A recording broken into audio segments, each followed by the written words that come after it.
வணக்க மக்களே, welcome to the Benz show. இன்னைக்கு ஷோ நம்ம பார்க்க போறது பரதநாட்டியம் 2 மோகினி ஆட்டம் அப்படின்ற ஒரு மலையாள மூவி தமிழ் டப்பிங்கோட நெட்ஃபிளிக்ஸ்ல அவைலபிளா இருக்கு.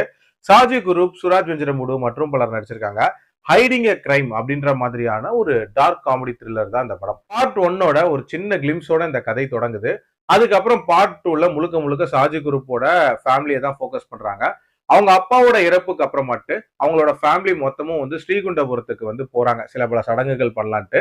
அங்க அவங்க அப்பாவோட ஃப்ரெண்டா இருக்கக்கூடிய நம்ம சுராஜ் வெஞ்சரமுடு அவங்க அப்பாவை பத்தி திடுக்கிடும் சில உண்மைகளை சொல்றாரு அப்படின்னே சொல்லலாம். ஆல்சோ ஒரு பெரிய அமௌண்ட் திருப்பி தரணும் அப்படின்ற மாதிரியான ஒரு சிச்சுவேஷனையுமே உண்டாக்குறாரு. சோ அந்த அமௌண்ட்டை திரும்ப வாங்க வரும்போது ஒரு சில சம்பவங்கள் நடக்குது. அது என்ன மாதிரியான சம்பவங்கள், அந்த குடும்பம் அதுல இருந்து வெளியே வர்றதுக்கு என்னென்ன முயற்சிகள் எடுக்கிறாங்க, டுவர்ட்ஸ் என்ன ஆகுது அப்படின்றத அந்த படத்தோட கதை. இதே மாதிரியான ஒரு ஹைடிங் கிரைம் த்ரில்லர் தான் திருஷ்யம் படமும். ஆனா திருஷ்யம் படத்தை ஒரு மாதிரி பயங்கர சீரியஸ் டோன்ல சொல்லியிருப்பாங்களா, இந்த படம் அப்படியே கான்ட்ராஸ்டா ஒரு கம்ப்ளீட் டார்க் காமெடி டோன்ல பிரசன்ட் பண்ணிருப்பாங்க அப்படின்னே சொல்லலாம். அதுலயும் அந்த கிரைமை மறைக்கிறதுக்காக இவங்க எடுக்கக்கூடிய முயற்சிகள் அப்படின்றது எல்லாமே ரொம்பவே ரசிக்கிற மாதிரி இருந்துச்சு. அண்ட் லாஸ்ட் கிளைமேக்ஸ் எல்லாம் பாத்தீங்கன்னா பயங்கர டார்க் அண்ட் ராவான ஒரு காட்சியா இருக்கும்.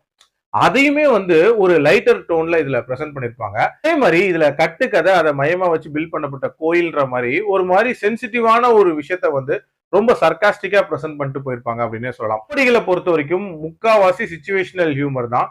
நிறைய இடங்கள்ல அது நல்லாவே ஒர்க் அவுட் ஆயிருந்துச்சு அப்படின்னு சொல்லலாம். ஒரு சில இடங்கள்ல கொஞ்சம் ஃபோர்ஸ்ஃபுல்லா இன்க்ளூட் பண்ண மாதிரி இல்ல ஆல்ரெடி பார்த்த மாதிரியான ஒரு ஃபீல் இருந்துச்சு. ராஜு குரூப்பை பொறுத்த வரைக்கும் இந்த படத்தை ரொம்ப நீட்டாவே கேரி பண்ணியிருந்தாரு. இன்ஃபேக்ட் இவரோட 150வது படம் இது போல இருக்கு.